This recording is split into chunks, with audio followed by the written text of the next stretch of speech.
네, 안녕하세요. 오늘은 이제 지난주죠. 7월 16일에 한국은행이 드디어 기준금리를 올렸습니다.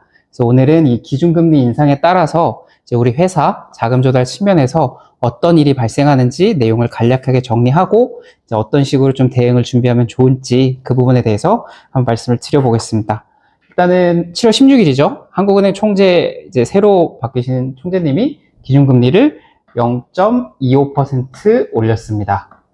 그래서 지금 우리나라 기준금리는 지금 1년에 2.5에서 2.75%로 올랐습니다. 근데 사실 이렇게 보면은 아니 뭐 0.25% 그렇게 오른 것 같지도 않은데 무슨 영향이냐 라고 생각하실 수도 있겠지만 이게 상당히 의미하는 바가 큽니다. 지금 걱정하는 거는 지금부터 시작해서 금리를 계속 올리는 사이클의 시작이 아닐까에 대해서 우려를 하고 있고요. 실제로 글로벌하게 보면은 이 기준금리의 하나의 지표라고 이제 볼 수 있는 또 다른 여러 가지 지표들 중에 하나가 미국의 국채 금리가 있는데 미국 국채 10년물 금리가 이게 지금 4.6% 지금 녹화하고 있는 오늘 이게 4.6%를 뚫었거든요. 그래서 계속해서 금리가 올라가고 있는 상황에서 다음번에도 우리나라 기준금리가 올라가면 조금 어려움이 닥치지 않을까 그런 내용들이 많이 나오고 있어서 오늘은 이 부분을 좀 정리하려고 합니다. 네, 먼저 기준금리를 올리게 된 배경입니다. 잘 아시겠지만 기준금리를 올리게 된 배경의 첫 번째 이유는 물가예요. 지금 물가가 상당히 높다라는 이야기들을 이제 뉴스나 언론이나 여러 곳에서 많이 들으실 텐데 이 물가가 상승하게 되기 위해서는 상당히 많은 변수들이 있지만 그 중에 이제 모두가 다 알고 계시는 이유가 이제 전쟁이 있겠죠. 이제 이란하고 미국하고 전쟁을 하게 되면서 원유 가격이 많이 상승했습니다. 이 원유 가격이 상승하다 보니까 자연스럽게 이 원유를 활용한 수많은 물건들의 가격이 다 오르게 됐고요. 그러다 보니까 이 물가를 잡기 위해서 기준금리를 올렸다. 이렇게 해석할 수도 있겠습니다. 실제로 이번에 새로 한국은행 총재가 되신 신현승 총재님이 이제 인플레이션, 물가 상승에 단호하게 대응하겠다라는 표현까지도 써가면서 계속해서 물가를 좀 많이 잡으려고 하시는데 그럼 물가가 얼마나 높냐라고 말씀을 드리면 우리나라 5월 달에 소비자 물가가 발표되는데요. 3.1% 물가가 발표가 됐습니다. 그리고 한국은행의 물가 목표치는 2.0%예요. 지금 훨씬 높다라는 걸 알 수 있고요. 이거를 이렇게까지 떨어뜨리기 위해서 물가를 낮추기 위해서 금리를 올리겠다. 그런 준비를 하고 있는 것으로 생각할 수 있습니다. 근데 다만 여기서 또 생각해 봐야 될 게 이게 전쟁이 그러면은 종료가 되고 원유 가격이 다시 내려오거나 정상화가 되면 물가가 떨어지는 거 아니야? 라고 생각할 수도 있습니다. 근데 물가라는 게 원자재 가격 하나로만 결정되는 거는 아니거든요. 그래서 지금 실제로 통화량이 많아지면 물가도 상승하는 그런 개념도 있기 때문에 단순히 전쟁이 끝났다고 물가가 떨어질 거야 라고 단순하게 1대1로 생각하기는 조금 어려움이 있습니다. 그래서 이제 대표님들께서 준비하셔야 되는 거는 이 물가가 계속 높을 거고 물가를 잡기 위해서 금리를 올릴 거고 그렇기 때문에 우리는 앞으로 어떻게 해야 돼? 이런 흐름으로 좀 대응을 준비해 주시면 좋을 것 같습니다. 네, 그럼 이제 기준금리가 올랐을 때 우리 회사 자금 조달에 어떤 영향이 끼치게 되는지 한번 말씀을 드려볼게요. 이제 첫 번째로는 대출이자가 올라갑니다. 네. 사실 사업을 하시는 대표님들이면 대부분은 다 은행 대출을 어느 정도는 일으키고 계실 텐데요. 이 대출 이자라는 게 결정되는 로직이 사실은 좀 간단하게 표현하면 기준금리 플러스 알파로 결정된다고 보시면 됩니다. 이 알파라고 하는 거는 이제 우리 회사에 어떤 얼마나 재무 건전성이 있느냐, 성장이 어떻게 되느냐 이런 거기 때문에 이 부분은 회사마다 다 다르겠지만 사실은 이 기준금리는 모든 회사에 동일하게 적용이 되는 겁니다. 근데 아시겠지만 7월 달에 이게 올라갔죠? 그러면 이 전체 값도 올라갈 거다라고 생각해 볼 수가 있습니다. 그래서 대출이자가 상승하게 될 거예요. 특히 변동금리, 고정금리로 대출을 받으시는 분들은 전혀 상관이 없겠지만 이제 변동금리로 대출을 받으시는 분들은 이 대출이자가 올라갈 건데 이게 얼만큼 올랐냐라고 해서 통계를 좀 찾아봤더니 지금 변동금리 대출을 사용하고 계신 이제 자영업자 소상공인분들은 금리가 0.25%만 오르더라도 지금 연평균 약 56만 원 정도가 더 이자로 나간다라고 계산이 되어 있습니다. 발표가 되어 있어요. 근데 이제 당연히 신용도가 낮거나 아니면 대출 금액이 크거나 하면은 이 금액은 많이 상승하겠죠.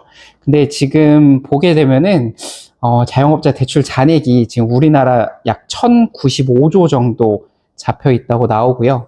그 다음에 아까도 말씀드렸지만 금리가 계속 상승한다고 가정을 했을 때는 이거 역시도 계속해서 올라갈 그럴 우려가 있습니다. 그래서 이 부분은 좀 염두하셔서 대출이자 상승으로 인해서 우리 회사의 이자 비용이 더 많이 나갈 수 있다. 그런 점도 잘 염두해 주시면 좋을 것 같아요. 네. 그 다음 두 번째로는 이 자금이 양극화라고 제가 표현을 할게요. 양극화됩니다. 이 양극화라는 표현이 뭐냐? 결국에 자금은 돈이 있는 누군가가 돈이 필요한 누군가에게 주는 그런 흐름일 텐데, 안전한 곳으로 많이 몰리게 되겠죠. 왜냐면은 기준금리가 올라가서 우리 회사의 이자 비용도 늘어나고 우리 회사의 신용도도 조금 더 흔들린다고 하면 돈을 줄 입장에서는 안전한 쪽으로만 돈을 많이 주게 될 거예요. 바꿔 말하면은 스타트업, 중소기업 이런 곳하고 대기업하고 자금이 완전하게 갈린다 이렇게 보시면 될 것 같아요. 특히 이 유튜브를 보고 계시는 많은 분들은 사실은 스타트업이나 중소기업 대표님들이 많으실 텐데 이쪽으로 자금이 조금 더 흘러가기 어렵기 때문에 좀 어려움을 겪으실 수 있다. 바꿔 말하면 여기서 자금을 조달한다고 했을 때 주어야 하는 이자 비용이나 아니면 주어야 하는 반대급부가 더 높아질 수 있다. 그렇기 때문에 조심하셔야 된다. 이렇게 말씀드릴 수 있을 것 같습니다. 네, 앞서 말씀드린 것처럼 이제 금리가 올라가게 되면은 우리 회사의 자금 조달에 미치는 영향이 상당하기 때문에 그럼 대표님들께 어떤 방식으로 대응을 준비하셔야 되냐 좀 말씀을 드려볼게요. 일단 첫 번째로는 우리 회사가 지금 대출이 있다라고 하면은 만기 구조를 먼저 살펴보시기를 추천을 드리겠습니다. 이 만기 구조라고 하는 게 단순히 그냥 만기가 언제야 이거를 말씀드리는 게 아니고요. 만기가 언제고 금리가 언제고 그다음 대출은 변동금리인지 고정금리인지 이런 걸 보신 다음에 이후에 우리 회사의 자금 계획도 한번 쭉 짜보시는 거예요.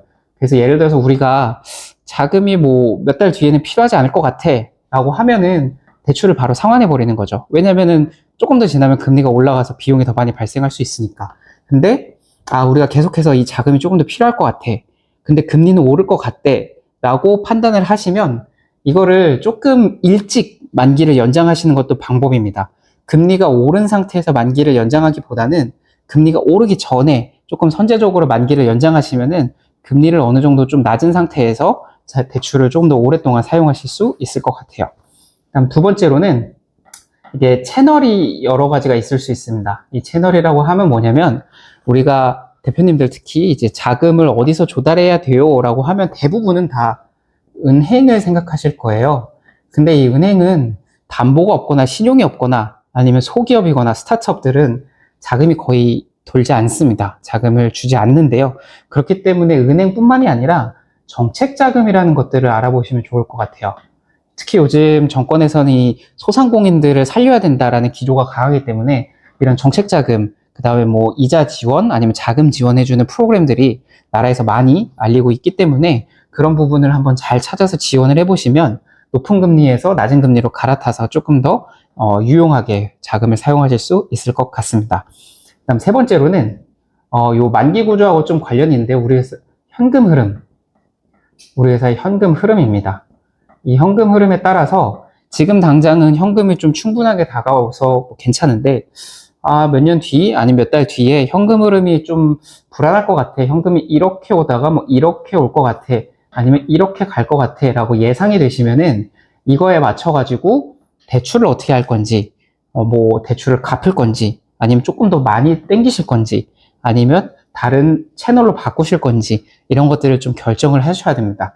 그래서 현금 흐름을 먼저 측정을 해보신 다음에 우리 회사의 만기 구조를 한번 따져보시고요. 그래서 우리는 은행으로 갈지 정책자금으로 갈지 이런 식으로 결정을 해보시면 좋을 것 같습니다. 특히 정책자금이라는 거는 사실은 우리 대표님들 사업하느라 정신이 없으셔서 정책자금 뭐가 있고 어디서 신청해야 되고 어떻게 신청해야 되는지 잘 모르시는데 이런 것들은 이제 우리 NA솔루션이나 이런 쪽으로 말씀을 주시면은 저희가 도움을 드릴 수 있는 방법이 되게 많이 있거든요.